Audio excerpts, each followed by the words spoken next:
Hello everyone, আশা করছি সবাই ভালো আছো। আজকের এই ভিডিওতে আমরা তোমাদের নবম শ্রেণীর গণিতের একটা পূর্ণাঙ্গ সাজেশন দিব। তোমরা জানো যে তোমাদের সরকার থেকে একটা সিলেবাস দিয়েছে, যেখানে নবম শ্রেণীর গণিতের 112 পৃষ্ঠা পর্যন্ত তোমাদের মূল্যায়ন করা হবে প্রত্যেকটা স্কুলে। তো আজকের এই ভিডিওতে আমরা তোমাদের এই 112 পৃষ্ঠা পর্যন্ত টোটাল 4টা অধ্যায় আছে। এই 4টা অধ্যায় থেকে তোমাদের যে অঙ্কগুলো ভালো মতো করতে হবে এবং যে সবগুলো করতে হবে, সেই আমরা তার একটা সাজেশন দিব। তো অবশ্যই তুমি ভিডিওটি শেয়ার করে দিও, আর যারা নতুন দেখতেছো আমাদের সাথে যুক্ত আছো, তারা অবশ্যই চ্যানেলটি সাবস্ক্রাইব করে দিও। ঠিক আছে? তো আমরা তোমাদের প্রথমে আমরা বইতে চলে যাই, যে বইতে আসলে কি বলছে দেখো। তো তোমাদের গণিত বইয়ের এই যে একক কাজটা আছে, এটা হচ্ছে পৃষ্ঠা নাম্বার 5। ঠিক আছে? এটা প্রথম অধ্যায়, প্রাত্যহিক জীবনের সেট। এই অধ্যায় পৃষ্ঠা নাম্বার যে 5-এ এই কাজটা আছে, এই কাজটা কিন্তু সুন্দর মতো করতে হবে তোমাদেরকে। তো এখানে সংখ্যা চেঞ্জ হতে পারে, যে এখানে 210 দিবে এই না, এখানে 210-এর পরিবর্তে 216 দিতে পারে, তারপর 320 দিতে পারে, এভরিথিং আরো অনেক কিছু দিতে পারে। তো এই কারণে শুধু এই 210 নিয়ে পড়তে হবে এই না, তুমি এখানে 316 বা 420 এই জাতীয় তোমার প্রত্যেকটা নিয়মে দিতে পারে। এই কারণে তুমি নিয়মগুলো জাস্ট মেনে যাবা। ঠিক আছে? বাট এই অঙ্কটা, এই কাজটা ভালো মতো তোমাদের করতে হবে। বুঝতে পারছো? তো এই 210 দিয়ে চলো আমরা একটু সমাধানটা দেখে নিই যে আসলে কিভাবে আছে। তো তোমাদের সবার কথা বিবেচনা করে আমি এখানে সমাধানটা দিয়ে দিয়েছি সুন্দর মতো। দেখো, এখানে 210 এর মৌলিক উৎপাদককে তালিকা পদ্ধতিতে প্রকাশ করতে বলেছে। তো মনে করো এখানে 210 এর মৌলিক উৎপাদক গুলো এখানে আমাদের কি করতে হবে। আমরা যখন বেসিক ক্লাস শিখেছিলাম, তোমাদের নিয়েছিলাম, তো বেসিক ক্লাস আমি বলেছিলাম যে এই 210কে মৌলিক উৎপাদকের জানার আগে আমাদেরকে মৌলিক সংখ্যা জানতে হবে। আর মৌলিক সংখ্যা শব্দটা কিন্তু সবার মনে আছে, তাই না? মৌলিক সংখ্যা কি? যে যে কোনো দুইটা সংখ্যা হইতে হবে, অর্থাৎ এক এবং এক এবং কি ওই সংখ্যাটা ছাড়া অন্য কোনো সংখ্যা আসবে না। এটা হচ্ছে মৌলিক সংখ্যার সত্য আমাদের। এক এবং ওই সংখ্যাটা ছাড়া অন্য কোনো সংখ্যা আসবে না, এটা হচ্ছে আমাদের কি মৌলিক সংখ্যার সত্য। তাহলে এখানে একটা জিনিস লক্ষ্য করো, এখানে আমাদের কি 210 আছে। এখন 210কে প্রথমত আমি এখান থেকে ভাঙাবো। এখান থেকে তুমি এইভাবে সমাধান না করলে পারতা, এটা না করলে কোনো সমস্যা নাই, তুমি এইভাবে করতে পারতা যে 210, হ্যাঁ 210কে তুমি যদি ভাঙটাও, তাহলে এখানে 2 দ্বারা করো, কত হয়? 2 দ্বারা করলে 105 হয়, তাই না? 2 দ্বারা করলে 105 হয়। এরপর 105কে যদি তুমি 3 দ্বারা করো, কত হয়? 70 হয়, তাই না? 70 হয়। এবার তুমি যদি এখান থেকে কত, এখান থেকে যদি তুমি 105কে যদি 3 দ্বারা করো, কত হবে? 105কে 105, হ্যাঁ 105কে যদি তুমি 3 দ্বারা করো, তাহলে এখানে 35 আসবে, সরি, এখানে আসবে 35। 105কে 3 দ্বারা করলে এখানে আসবে 35। আবার তুমি যদি এই 35কে যদি তুমি করো 3-এর পর আমরা 5 দ্বারা করো, তাহলে এখানে 5 আসবে, আর এখানে কি আসবে? 7 আসবে। তার মানে আমরা এখানে কি পেলাম দেখো তো, এখানে আমরা পেলাম 2, 3, 5 এবং 7। তো এই যে এই চারটে সংখ্যা হচ্ছে আমাদের 210-এর মৌলিক উৎপাদক। দেখো আমি এখানে কিন্তু সমাধান দিয়ে দিয়েছি। দেখো তোমরা লক্ষ্য করো, এখানে কিন্তু আমরা এটা সমাধান দিয়ে দিয়েছি। এই যে এখানে তালিকা পদ্ধতিতে, এই যে তালিকা পদ্ধতিতে নির্ণয় সেট হচ্ছে 2, 3, 5, 7। তোমরা এই কথাটা লিখবা আর ওই সমাধানটা লিখবা, বা তোমরা যদি এইভাবে দাও কোনো সমস্যা নাই, এইভাবেও অঙ্ক হবে। বুঝতে পারছো? তো এরপর আমরা পরবর্তীতে পৃষ্ঠাতে হচ্ছে আমরা এটা দেখি কাজটা কি আছে। তো এরপর হচ্ছে তোমরা বের করবো হচ্ছে 9 পৃষ্ঠা, হ্যাঁ। এই 9 পৃষ্ঠা যে এই ছকটা দেখতে পাচ্ছ, এই যে ছক হচ্ছে কত? 1.1। এই ছকটা কিন্তু এইভাবে পুরোপুরি আসবে। বুঝতে পারছো? এইভাবে পুরোপুরি এই ছকটা কমন থাকবে পরীক্ষায়। তো এই ছকটা ভালো মতো পড়ে যাবা। তো এটা চলো নমুনা সমাধানটা আমরা দেখে নিই।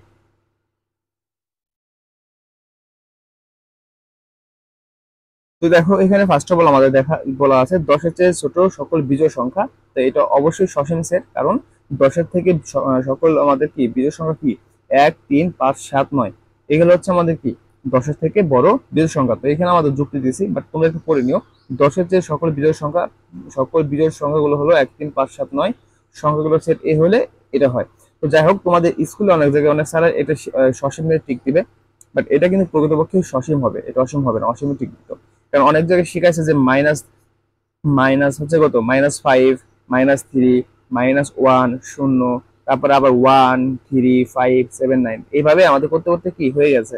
অসীম পর্যন্ত হয়ে গেছে, তাই না? বাট ওইটা কিন্তু আমাদের মোটেও সম্ভব না, কারণ এটা তোমাকে প্রাপ্ত একটা সেট প্রকাশ করতে বলছে। এই কারণে এটা অবশ্যই আমাদের সসীম সেটই হবে। তো তোমরা সসীম জায়গায় টিক দিবা। এবার বাংলাদেশের নদীসমূহ, এটাও কি সসীম সেট। এখানে লেখা আছে আমাদের আনুমানিক বাংলাদেশে 700-র অধিক নদী আছে। ঠিক আছে? এরপর ইংরেজি বর্ণমালার স্বরবর্ণ, এটাও সসীম, এটা আমরা জানি 5টা থাকে, এ ই আই ও ইউ, তাই না? তো এরপরে আমাদের দেখো 210 এর মৌলিক উৎপাদক এই যে এই মাত্র বের করলাম, জাস্ট তুমি এখানে মানটা বসাই দেবা যে 210 এর মৌলিক উৎপাদক, এটা সসীম হবে। আর এখানে এই যে 2 3 5 7 এটা বসাই দেবা। ওকে, এরপরে হচ্ছে আমাদের কি এই যে এটা দেখো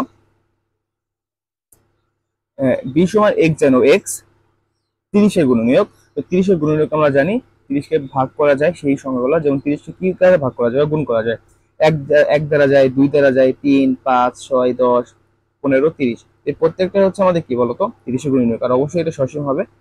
এরপর হচ্ছে আমাদের এই যে এটা এটা আমরা গত ক্লাসে তোমাদের করে দিয়েছিলাম হোয়াইট বোর্ডের মাধ্যমে। এটা কি দেখো যে x সমান d সমান x যেন x square plus 3x plus 2 সমান 0। তো এটাকে যদি আমরা ক্যালকুলেশন করি আমাদের এটা সসীম সেট হবে, আর এখানে আমরা ক্যালকুলেশন করলে x square plus 3x plus 2 সমান 0, x স্কয়ার প্লাস 3x এর ভাঙাইলে 2x আসে প্লাস এর প্লাস, আর এখানে x থাকে প্লাস 2। এখন এখান থেকে দুইটা x স্কয়ার আছে, x স্কয়ার থাকলে একটা x কমন নিব, তাহলে একটা x থাকবে প্লাস এর প্লাস, এখান থেকে 2 থাকবে, আর যে x যেহেতু কমন নিচ্ছি তো এইগুলো তোমরা পারবা, বুঝতে পারছো? এটা দেখবা। এরপর হচ্ছে এটা এখান থেকে এইগুলো জাস্ট তোমরা দেখে নিও, বুঝতে পারছো? আমরা সমাধানটাও দিয়ে দিলাম, ঠিক আছে? ওকে, তো এরপরে তোমরা হচ্ছে দাগাবা তোমাদের হচ্ছে এই গণিত বইয়ের 25 পৃষ্ঠা, হ্যাঁ 25 পৃষ্ঠার এই দলগত কাজ বা প্রজেক্ট, এটা কিন্তু মাস্ট বি, এটা পরীক্ষা আসবে, ঠিক আছে? মাস্ট বি স্যার এটা দিবে, এটা মাস্ট বি থাকবে। তো আরেকটা কথা বলে রাখি, এটা জাস্ট একটা সাজেশন তোমাদের 23 পরীক্ষা যে 22 তারিখে না কত তারিখের জন্য হবে, জাস্ট একটা সাজেশন। এখনো তোমাদের সরকার থেকে কিন্তু কোনো প্রশ্ন দেয় নাই, মেবি প্রশ্ন দিতে পারে পরীক্ষার 1 থেকে 2 দিন আগে। তো ওই প্রশ্ন যখন দিবে তখন ওই প্রশ্ন ভিডিও আমরা দিব। তো এই কারণে তোমাদের আমাদের চ্যানেলটি সাবস্ক্রাইব করে থাকতে হবে। আর অবশ্যই তোমরা এগুলো বাসায় ভালো মতো প্র্যাকটিস করবা যাতে পরীক্ষার প্রিপারেশনটা মোটামুটি ফুল দমে থাকে, বুঝতে পারছো? তো এই দলগত প্রজেক্টটা আমরা এখন সমাধান দেখব। তো এটা তোমরা অবশ্যই ভালো মতো চেষ্টা করবা। আমাদের ইউটিউব চ্যানেলে কিন্তু এটা ভিডিও আছে। এই অধ্যায়ের লাস্ট হচ্ছে এটা সব থেকে ইম্পর্টেন্ট, এটা পরীক্ষায় 100% শিওর থাকবেই, ঠিক আছে? এটা কত পার্সেন্ট শিওর থাকবে? 100% শিওর থাকো এটা পরীক্ষা ছাড়া দিবেই, হ্যাঁ দিবেই। তো এটা সমাধানটা আমরা চল দেখে নিই, এটা যে আসলে নমুনা সমাধানটা কি হতে পারে। সুপ্রিয় শিক্ষার্থীরা দেখো আমরা এটা লিখে দিয়েছি যে এখানে এগুলো হচ্ছে আমাদের প্রশ্ন, এখানে নমুনা সমাধান। তো তোমরা জাস্ট সমাধান করে দেখে নিও, আমি এখন কথা বলে ভিডিওটা অনেক লং হয়ে যাবে, ঠিক আছে? তো আমাদের 4টা অধ্যায় দিতে হবে, অলরেডি দেখো 7 মিনিট চলে গেছে। তো যাই হোক তোমরা দেখে নিও, এখানে না বোঝার কিছু নাই, অনেক এগুলো আমাদের কিন্তু শেষ, অলরেডি শেষ, অনেকবার বোঝাইছে এগুলো। তো এখানে এই যে তোমাদের ক নম্বরে এইটা সমাধান, এই যে 1 নম্বরের সমাধান এটা, হ্যাঁ এটা সমাধান এই যে এখানে দিয়েছি। তারপরে এই যে আমাদের 2 নম্বর সমাধান, হ্যাঁ এগুলো জাস্ট তোমরা একটু স্ক্রিনশট নিও। ওকে, আর যার পিডিএফ লাগবে অবশ্যই আমাদের হোয়াটসঅ্যাপে নক দিও, পিডিএফটা দিয়ে দিও, কোনো সমস্যা নাই, ঠিক আছে? তো এই তো দেখো 3 নম্বর সমাধান, এটা জাস্ট তুমি দেখে নিও। ওকে, এগুলো সব পারবা, আশা করি সবই পারবা। এই যে 4 নম্বর, 4-এর ক, এরপর হচ্ছে 4-এর খ। আশা করি তোমরা সব স্ক্রিনশট নিচ্ছ, এগুলো ভালো মতো প্র্যাকটিস করে যাবা, তাহলে হয়ে যাবে, ঠিক আছে? এই সবই হয়ে যাবে। ওকে, এই তো। তো আমাদের এই অধ্যায় কিন্তু শেষ। এখন আমরা পরবর্তী তোমাদের যে অধ্যায়টা আছে, অর্থাৎ অনুক্রম ধারা, অনুক্রম ধারার অধ্যায়টা আমরা এখন দেখবো। সুপ্রিয় শিক্ষার্থীরা, অনুক্রম ধারার প্রথম যে তোমাদের কাজটা করতে হবে 45 পৃষ্ঠা। এই 45 পৃষ্ঠা দেখো একটা কাজ দেওয়া আছে, এই যে কাজটা তোমাদের সুন্দর মতো করে যেতে হবে, একক কাজ বা দলগত কাজ। অর্থাৎ তোমাদের স্কুলের বাগান বা বাড়ির আশেপাশে ওই সকল উদ্ভিদ পর্যবেক্ষণ করে একটি রিপোর্ট তৈরি করো যাদের শাখা প্রশাখা পাতার কাজ বা ফুলের পাপড়ির সংখ্যা কি হতে পারে, ফিবোনাচি অনুক্রম হতে পারে। আর আমরা কিন্তু জানি ফিবোনাচি অনুক্রম কেমন হয়, প্রথমে 0 থাকে, তারপরে 1 থাকে, তারপরে 0-এর 1 যোগ করলে 1 হয়, আবার 1-এর 1 যোগ করলে 2 হয়, 2-এর 1 যোগ করলে 3 হয়। এটা কিন্তু ফিবোনাচি অনুক্রম এটাকে বলে, আমরা কিন্তু বেসিক ক্লাসে শিখছিলাম, মনে আছে? তো যাই হোক এটা দেখবা। তো এখন ওদের একটু সমাধানটা চলো দেখে নেই যে আসলে এর সমাধানটা কেমন হতে পারে। ওকে, তো আমরা এর সমাধানটা এখন দেখব। সুপ্রিয় শিক্ষার্থীরা দেখো আমরা এখানে নিয়ে নিয়েছি যে নয়নতারা, কাঠগোলাপ, টগর, জবা ফুল, এরপর পলাশ, হাসনাহেনা, সূর্যমুখী, এরপর কি ফুলের শাখা প্রশাখা বা পাতার সংখ্যা বা ফুলের পাপড়ির সংখ্যা ফিবোনাচি অনুক্রমের অনুরূপ। তো এতটুকু সমাধান দিলে আমাদের এটা হয়ে যাবে। তো এরপর হচ্ছে আমরা দেখব আমাদের পরবর্তী যে কাজটা আছে সেটা বের করো সবাই। এই কাজটা খুবই গুরুত্বপূর্ণ, এটা সেম টু সেম, এটা হুবহু আসবে। এটা হচ্ছে তোমাদের একটা লেখচিত্র লাগবে অর্থাৎ গ্রাফ পেপার লাগবে। এই কাজটা এটা হচ্ছে তোমাদের 46 পৃষ্ঠা। এটা কত পৃষ্ঠা? এটা হচ্ছে 46 পৃষ্ঠা, দেখবা এই কাজটা আছে। সৃজনশীল পৃষ্ঠের এই কাজটা আছে, সবাই ভালো মতো করে যাবা এটা। যদি কোনো বেসিকের সমস্যা থাকে অবশ্যই আমার ইউটিউব চ্যানেলে ভিডিও দেওয়া আছে, সেখান থেকে ভিডিও দেখতে পারো। তো এখানে কি বলছে, এখানে বলছে কি দেখো, সক কাগজে অথবা গ্রিডে 1 1 2 3 5 8 13 21 সংখ্যাগুলো ব্যবহার করে ফিবোনাচ্চি আয়তক্ষেত্র অঙ্কন করো। অর্থাৎ এই যে এইভাবে ফিবোনাচ্চি অনুক্রম আয়তক্ষেত্র অঙ্কন করতে হবে, এটার মতো, ঠিক আছে? এটার মতো কিন্তু তোমাদের একটা ফিবোনাচ্চি আয়তক্ষেত্র অঙ্কন করতে হবে। তো যাই হোক, এটা নিয়ে আমি সময় নষ্ট করবো না, আমরা এটা নমুনা সমাধানটা চলো দেখে নেই।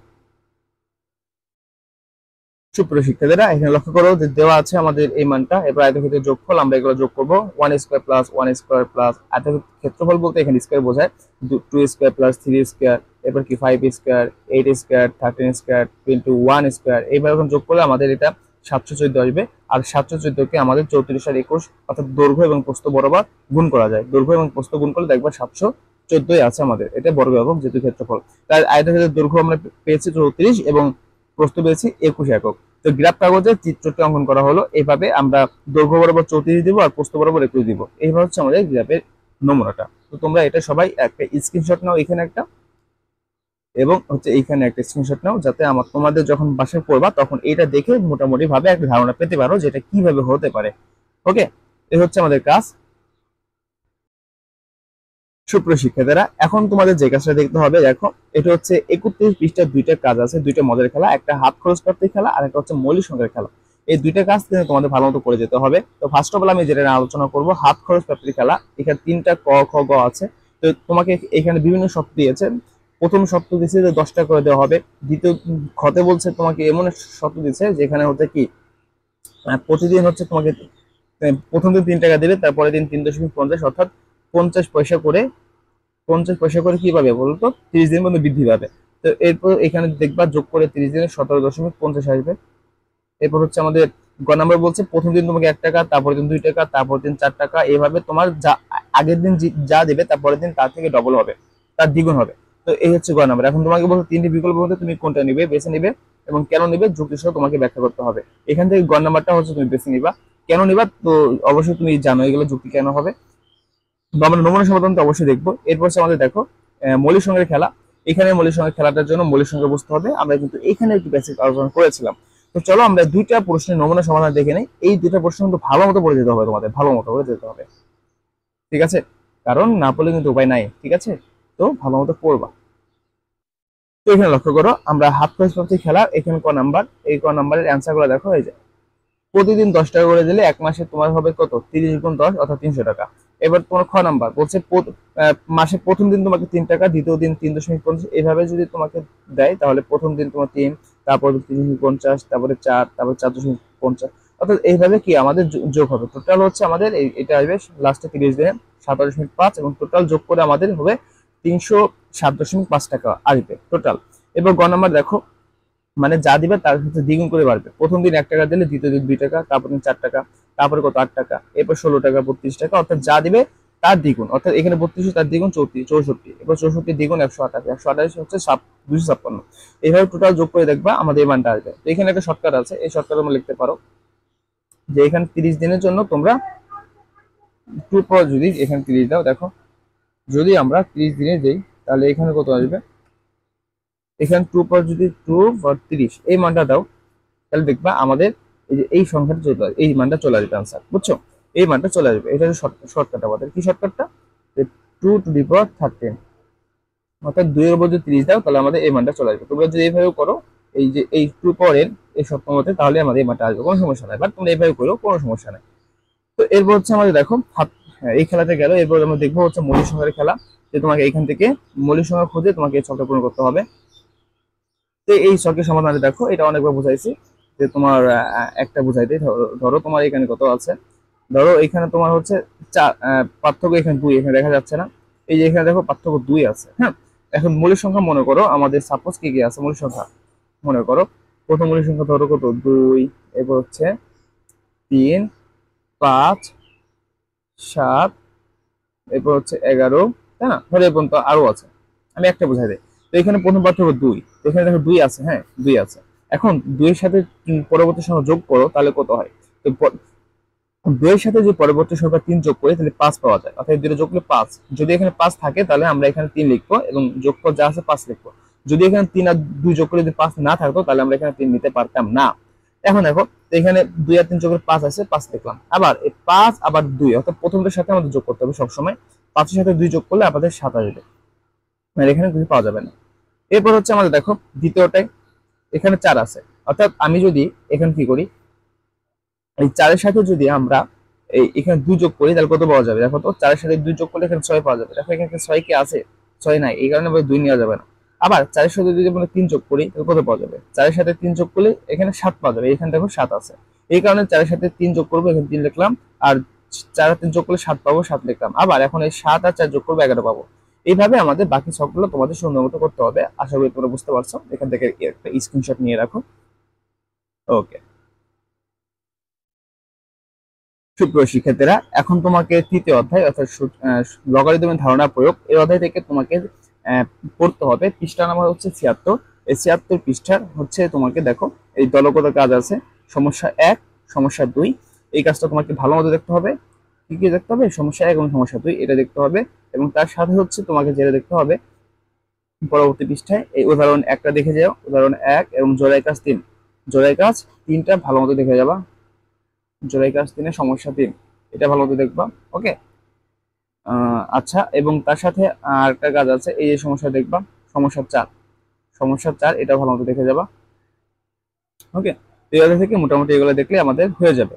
ঠিক আছে, তো এখন আমরা এই অধ্যায়ের মেন যে দুইটা আলোচনা 76 পৃষ্ঠার সমস্যা 1 এবং সমস্যা 2, এই দুইটা কাজ আমরা এখন সমাধান দেখব। তো দেখো এখানে বলা হয়েছে 1885 সালের 14 জুলাই মানিকগঞ্জে যে ভয়াবহ ভূমিকম্প সংঘটিত হয়, রিক্টার স্কেলে তার মাত্রা 7.0 রেকর্ড করা হয়। 2003 সালের 27 জুলাই রাঙ্গামাটির বরকল উপজেলায় যে ভূমিকম্প সংঘটিত হয়, রিক্টার স্কেলে তার মাত্রা 5.1 রেকর্ড করা হয়। মানিকগঞ্জের ভূমিকম্পে রাঙ্গামাটির ভূমিকম্পের চেয়ে কত গুণ বেশি শক্তিশালী হবে সেটা নির্ণয় করতে হবে। তো এখানে আমরা যখন বেসিক ক্লাস শিখছিলাম তখন কিন্তু আমরা জানি এই অঙ্কগুলো কিভাবে করতে হয়। তো এখন আমি বেশি কথা বলবো না, জাস্ট তুমি সমাধানটা এখান থেকে দেখে নোট করবা। তো এখান থেকে দেখো ধরি মানিকগঞ্জের ভূমিকম্পের তীব্রতা IM এবং রাঙ্গামাটির তীব্রতা হচ্ছে তীব্রতা IR। আদর্শ ভূমিকম্পের তীব্রতাকে S দ্বারা প্রকাশ করে, এবং দেওয়া আছে মানিকগঞ্জের ভূমিকম্পের রিক্টার স্কেল এর মাত্রা 7 আর রাঙ্গামাটির হচ্ছে কত 5.1। এখন আমরা জানি সূত্রটা আর সমান log 10 I/S।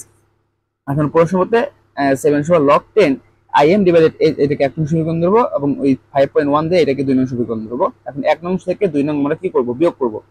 তো 1 নং থেকে আমরা 2 নং বিয়োগ করলে এখান থেকে কি হয় দেখো, 1 নং থেকে আমরা 2 নং কেন বিয়োগ করলাম? কারণ 1 নং কিন্তু আমাদের এখানে 7 আছে, তাই বড় সংখ্যা থেকে ছোট সংখ্যা বিয়োগ করতে হয়। যদি সাপোজ এখানে আমাদের 5.1 থাকতো আর এটা 7 থাকতো তাহলে আমরা 2 নং থেকে 1 নং বিয়োগ করতাম। এটা আমাদের এটার উপর ডিপেন্ডেন্ট। ওকে, তো বিয়োগ করলে আমাদের এখানে বিয়োগ করলে এটা আসবে, তারপর হচ্ছে আমাদের এভাবে করলে আমাদের মোটামুটি এই অ্যান্সারটা চলে আসবে। আশা করি তোমরা এটা বুঝবা, না বোঝার কিচ্ছু নাই। না বুঝলে কমেন্ট করে জানাও, অবশ্যই ভিডিও আসবে। তো এরপর হচ্ছে আমাদের পরবর্তী যে প্রশ্নটা ছিল এটা, এই প্রশ্ন সমাধান দেখো। গত শতাব্দীর প্রথম দিকে উত্তর আমেরিকার একটি স্থানে ভূমিকম্পের মাত্রা রেকর্ড করা হয়েছিল 8.3, এবং ওই একই বছরে দক্ষিণ আমেরিকার একটি স্থানের ভূমিকম্পের মাত্রা রেকর্ড করা হয়েছিল যা উত্তর আমেরিকার ভূমিকম্পের তীব্রতার চেয়ে 4 গুণ বেশি শক্তিশালী। দক্ষিণ আমেরিকার ভূমিকম্পের মাত্রা কত ছিল সেটা আমাদের বের করতে হবে। তো একই সিস্টেম আগের মতো এটাকে এক্স ধরলাম, এটাকে আমরা এইভাবে করতে পারি। তো এটাকে তোমরা স্ক্রিনশট নিও। ঠিক আছে, একটা করে স্ক্রিনশট নিও, কারণ আমি সময় নষ্ট করতে চাচ্ছি না। বাসায় এগুলো স্ক্রিনশট নিয়ে তোমার সমাধান করবা, কারণ এই সমাধানগুলো তোমাদের বইতে আছে, গাইডে আছে, হ্যাঁ আমাদের ইউটিউব চ্যানেলও আছে, বাট আমি আবার এখানেও তোমাদের দেখে দিচ্ছি, সব জায়গায় পেয়ে যাবা। তো এখান থেকে স্ক্রিনশট নাও। ওকে, শেষ। তো এরপর হচ্ছে এই প্রশ্ন দেখবা, আমি কিন্তু দেখাই দিচ্ছিলাম যে একটি ইট ভাঙার মেশিন থেকে প্রতিনিয়ত 3.14 গুণ 10⁻³ W/m² মাত্রা শব্দ বের হচ্ছে, সেই স্থানে ইট ভাঙার মেশিন শ্রমিকের কানে কত ডেসিবেল ওই শব্দে পৌঁছায়। তো এটা সমাধানটা দেখো, এটা দেওয়া আছে, স্ক্রিনশট নিও, এখান থেকে স্ক্রিনশট নাও। ওকে, ওকে, শেষ। এরপর হচ্ছে আমাদের আরেকটা অঙ্ক আছে, এটা তোমরা দেখে নাও যে একটি ইঞ্জিন চালিত অটোরিকশার থেকে শব্দের মাত্রা প্রতি বর্গমিটারে 2.35 গুণ 10⁻⁶ W বের হচ্ছে। অটোরিকশাতে বসা অবস্থায় তোমার কানে কত ডেসিবেলে ওই শব্দ পৌঁছাবে সেটা সমাধানটা এখানে দিয়ে দিয়েছি, দেখো একটু স্টুডিও করে নিও এগুলা। ওকে, শেষ। ঠিক আছে, এই হচ্ছে আমাদের সূচকীয় লগারিদমের সাজেশন। এইগুলো পড়লে আশা করি হয়ে যাবে। সুপ্রিয় শিক্ষার্থীরা, আমাদের এই তোমাদের সিলেবাসের লাস্ট অধ্যায় অর্থাৎ প্রকৃতি প্রযুক্তিতে বহুপদী রাশি, এই অধ্যায় থেকে তোমাদের যেটা করতে হবে, তোমাদের বইয়ের পৃষ্ঠা নাম্বার 82 পৃষ্ঠা যে একক কাজটা দেওয়া আছে, এই একক কাজটা পড়ে দেওয়া যে মিনহাজের পড়ার টেবিল এবং মিনহাজের খাবার টেবিলের দৈর্ঘ্য এক্স এর মাধ্যমে প্রকাশ করো। তো এটার সমাধান চলো আমরা দেখে নেই একটু কষ্ট করে, যেটা সমাধান আসলে কি হতে পারে।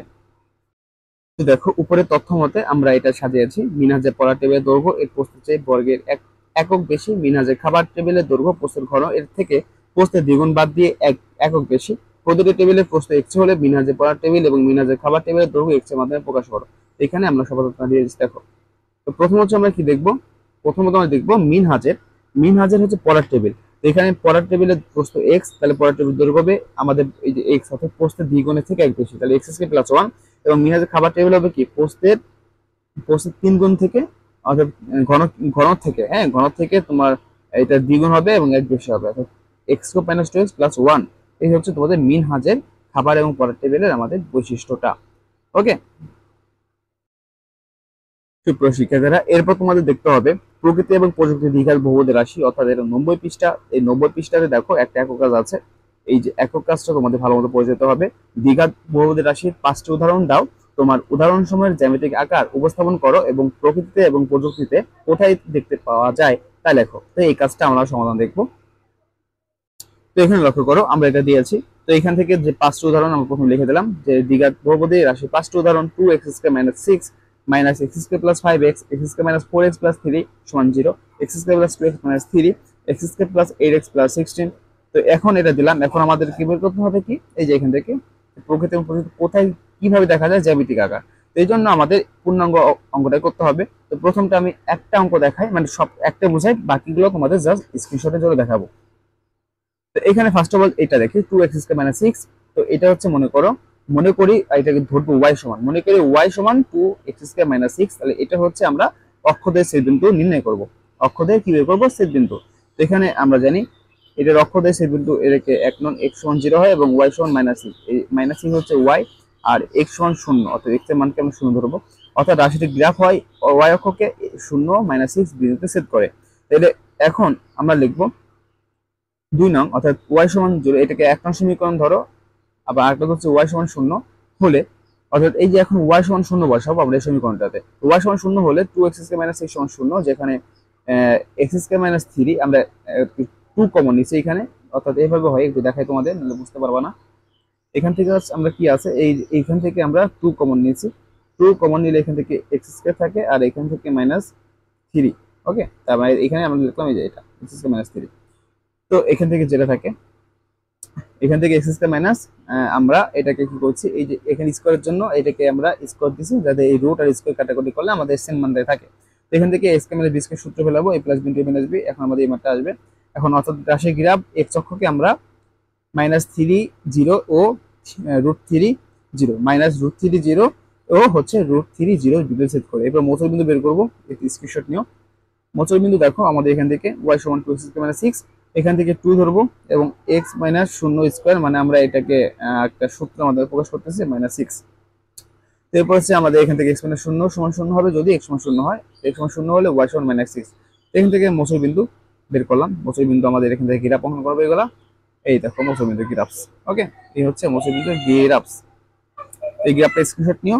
দেখো এই গ্রাফটা কিন্তু আমাদের একটা কি আকৃতি হয়েছে, এইভাবে কিন্তু হয়েছে। দেখো এইভাবে কিন্তু আমাদের গ্রাফটা হয়েছে, তাই না? তো এটা হচ্ছে আমাদের মোচক বিন্দু গ্রাফ। আর এখানে হচ্ছে আমাদের এটা, যেটা অ্যান্সার কি, উপরে গ্রাফের আকৃতি দেখা যায় ফুলের পাপড়ি এবং ধনুকের তীরের মতো। দেখো ধনুকের তীরের মতো, অর্থাৎ ধনুকের তীর কি থাকে, এইভাবে থাকে কিন্তু। ধনুকের তীর কিন্তু এইভাবে মোটামুটি থাকে, তাই না?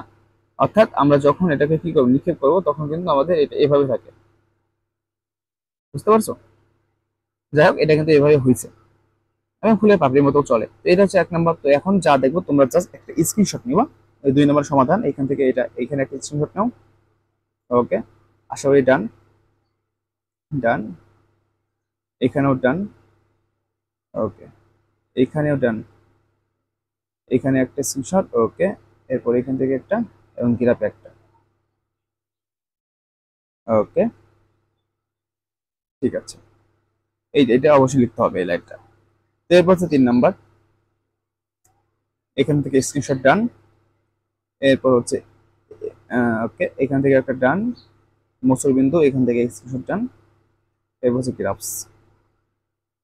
ওকে, ঠিক আছে, এখন এটা আশা করি স্ক্রিনশট ডান এখান থেকে। ওকে, বাট যারা স্ক্রিনশট নিতে পারো না তারা ভিডিওটা পজ করে অর্থাৎ ভিডিও থামিয়ে তারপরে লিখতে পারো, ঠিক আছে, এতে সময় সুবিধা হবে। মোচর বিন্দু, ওকে, এখন গ্রাফস, ঠিক আছে, ওকে, এরপর হচ্ছে লাস্ট আমাদের 5 নাম্বার। ওকে, মোচর বিন্দু, গ্রাফস, ঠিক আছে, এই হচ্ছে কাজ। সুপ্রিয় শিক্ষার্থীরা, এখন তোমাদের যে কাজটা করতে হবে সেটা হচ্ছে 112 পৃষ্ঠা অনুশীলনী হচ্ছে 7 নম্বর অঙ্কটা, অর্থাৎ এই অঙ্কটা খুবই গুরুত্বপূর্ণ। সেম ভাবে এই অঙ্কটা পরীক্ষা কমন থাকবে, সেম ভাবে এটা কমন থাকবে। এই অঙ্কটা খুবই খুবই গুরুত্বপূর্ণ, ভালো মতো তোমরা দেখে যাবা। তোমরা একটা সমাধান চলো দেখে নেই যে এখানে আসলে কি বলছে। একটি ঘনক আকৃতির চৌবাচ্চার দৈর্ঘ্য অন্য একটি ঘনক আকৃতির চৌবাচ্চার দৈর্ঘ্যের বিপরীত গুণিতক। চৌবাচ্চার দুটি দৈর্ঘ্যের যোগফল যদি 3 ফুট হয় তাহলে আয়তন যোগফল কত হবে সেটা আমাদের বের করতে হবে। সুপ্রিয় শিক্ষার্থীরা, তো এখানে লক্ষ্য করো, আমরা এখানে দিয়েছি ধরি প্রথম চৌবাচ্চার দৈর্ঘ্য x ফুট এবং দ্বিতীয়টা চৌবাচ্চার দৈর্ঘ্য তাহলে 1/x ফুট হবে। তো প্রশ্ন মতে x এবং যেহেতু আমাদের বৃদ্ধি পেয়েছে গুণিতক, তো x প্লাস 1/x সমান হচ্ছে 3। এই যে আমাদের এখানে 3 ফুট হলে বোঝা যাচ্ছে। তো এখান থেকে শর্ত মতে আমরা এখানে ক্যালকুলেশন করবো, তাহলে x আর x স্কয়ার প্লাস 1 3x আর গুণ করলে 3x x স্কয়ার, এই 3x কে পাশে মাইনাস 3x প্লাস 1 সমান 0। এখন আমরা এটা উৎপাদক করবো। ওই যে আমরা মধ্যবিন্দু যখন বেসিক আলোচনা করছিলাম মধ্যবিন্দুর পার্টটা এখানে কিন্তু করেছি। এক্স স্কয়ার মাইনাসে মাইনাস, এখান থেকে একটা সূত্র তৈরি করছি 2, এটাকে এ বি ধরছি যাতে আমাদের এটা কাটা গেলে, আমি একটু কালারটা নেই। ওকে, দেখো এখান থেকে আমি 2 নিয়েছি যাতে আমরা 2 এটাকে এ এবং এটাকে বি ধরতে পারি। তাহলে এই 2 এ 2 কাটা গেলে কিন্তু আমাদের 3x থাকবে।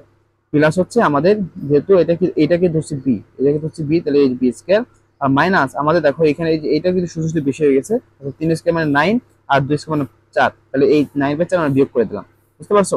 আর আমাদের এখানে যে প্লাস 1টা ছিল, এই প্লাস 1 এ প্লাস 1। তারপর এখান থেকে আমরা এইটুকুর পরিবর্তে একটা সূত্র লিখবো যে x মাইনাস 3/2 স্কয়ার মাইনাস এখানে এই এতটুকু করবা, এতটুকু করলে মাইনাস 5/4 আছে। কিভাবে আসে দেখো, এখানে কি আছে 4 আমাদের লসাগু যায়, তাহলে 4 4 কাটা 9 থাকে। আর প্লাস হচ্ছে এটা হচ্ছে কি প্লাস আমাদের এখানে কি থাকে 4 1 আর 1 হচ্ছে 4, আর এখানে দেখো 9 এর মাইনাস মাইনাস, আর এখান থেকে আমাদের কি থাকে -5/4 থাকে, -5/4, এই যে -5/4। আশা করি বুঝতে পেরেছো। তো নিচে থেকে আমরা এখান থেকে একটা সূত্র প্রয়োগ করছি, এইখান থেকে আমরা একটা সূত্র বানাইছি।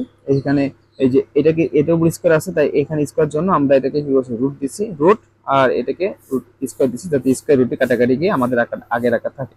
যাই হোক, এখান থেকে তোমরা সমাধান দেখো, এখান থেকে এস কে মানে বি স্কয়ার সূত্র করবে a plus B into minus B, ঠিক আছে। তো এখন এখান থেকে দেখো আমাদের এখান থেকে এই মানটা আসবে, দুইটা মান। অর্থাৎ আমরা এখান থেকে যদি একটা এই যে যে দুইটা মান আসছে এখান থেকে আমি এই মানটা নিয়ে কাজ করি, তাহলে এখান থেকে 1/x, এখান থেকে আমাদের এই যে মানটা আসবে তোমরা দেখে নিও, এই মানটা আসবে। এবং প্রথম চৌবাচ্চার দৈর্ঘ্য হবে এটা এবং দ্বিতীয় চৌবাচ্চার দৈর্ঘ্য হবে 3 - √5/2। এবার দ্বিতীয় চৌবাচ্চার দৈর্ঘ্য এটা পেলাম। এবং প্রথম চৌবাচ্চার আয়তন বের করতে হবে, আয়তনের সূত্র x কিউব। আয়তনের সূত্র হচ্ছে কি x কিউব। এখানে x এর মান পাইছে হচ্ছে কত, x এর মান হচ্ছে এটা 3 + √5/2। তো 3 + √5/2 এখানে এই কিউব দিব, এখান থেকে ক্যালকুলেশন করবো, আমাদের এখান থেকে শূন্য মতো এই অ্যান্সারটা চলে আসবে, এই অ্যান্সারটা চলে আসবে। এরপর হচ্ছে আমরা এটা আসবে দ্বিতীয় চৌবাচ্চার আয়তন বের করব। তো দ্বিতীয় চৌবাচ্চার আয়তন হচ্ছে আমাদের 1/x কিউব। এখান থেকে আমরা এই যে 1/x এর যে মানটা পাইছিলাম 3x - √5/2 কিউবের কিউব, এখন এখান থেকে ক্যালকুলেশন করব, মানে আমরা সূত্র ফেলাবো। আমরা ঘনকের সূত্র যে ছিল a cube - 3a square b plus 3b square plus minus b cube, এই সূত্রটা এখানে ফেলাইলাম, ঠিক আছে। ফেললে এই যে এখানে লিখে দিয়েছি যে এখানে সূত্রটা আমরা এই সূত্রটা এখানে দিয়েছি। এখন এখানে ক্যালকুলেশন করবো 3 কিউব মানে 27, এখান থেকে ক্যালকুলেশন করলে আমাদের এটা আসবে। লাস্ট স্টেপে তোমরা নিজেই বুঝতে পারবো আশা করি, ভিডিওটা অনেক লং হয়ে গেছে। এখানে আমরা দুইটা যোগফল পাইলাম, দুইটা চৌবাচ্চার আয়তনের যোগফল। প্রথমটা পেয়েছি 9 + 4√5 প্লাস দ্বিতীয়টা পেয়েছি 9 - 4√5। এখান থেকে ক্যালকুলেশন করবা, দেখো আমাদের ক্যালকুলেশন সিস্টেমটা এখান থেকে এটা চলে যায়, প্লাস মাইনাসে কাটাকাটি যায়, থাকে 9 আর 9 যোগ করলে 18 ঘনফুট। এটা হচ্ছে আমাদের কাঙ্ক্ষিত অ্যান্সার। আশা করি তোমরা এটা বুঝতে পারছো। আর এ হচ্ছে তোমাদের গণিতের পূর্ণাঙ্গ সাজেশন। আশা করি তোমরা যদি এই সাজেশনটা ভালো মতো পড়ে যাও তাহলে তোমাদের পরীক্ষায় মোটামুটি ভাবে যদি সরকার থেকে তোমাদের আর কোনো পদক্ষেপ বা আর কোনো তোমাদের সিলেবাস রুটিন না দেয়, মানে সিলেবাস না দেয়, তাহলে এই যে যা যা দিলাম এখান থেকে তোমাদের পরীক্ষায় 100% শিওর থাকো কমন থাকবে। এটা বাংলাদেশের সকল স্কুলের জন্য, ঠিক আছে। আর যদি সরকার থেকে তোমাদের কোনো সিলেবাস দেয় তাহলে পরীক্ষার আগের দিন আমরা অবশ্যই ভিডিও বানাবো। তো যদি ভিডিওগুলো ভালো লাগে অবশ্যই চ্যানেলটি সাবস্ক্রাইব করবে, ভিডিওটি শেয়ার করবে তোমাদের স্কুলের ফ্রেন্ডদের সাথে, এবং অবশ্যই ভিডিওটি লাইক করে দিও। আজকে এখানে বিদায় নিচ্ছি, সবাই ভালো থাকো।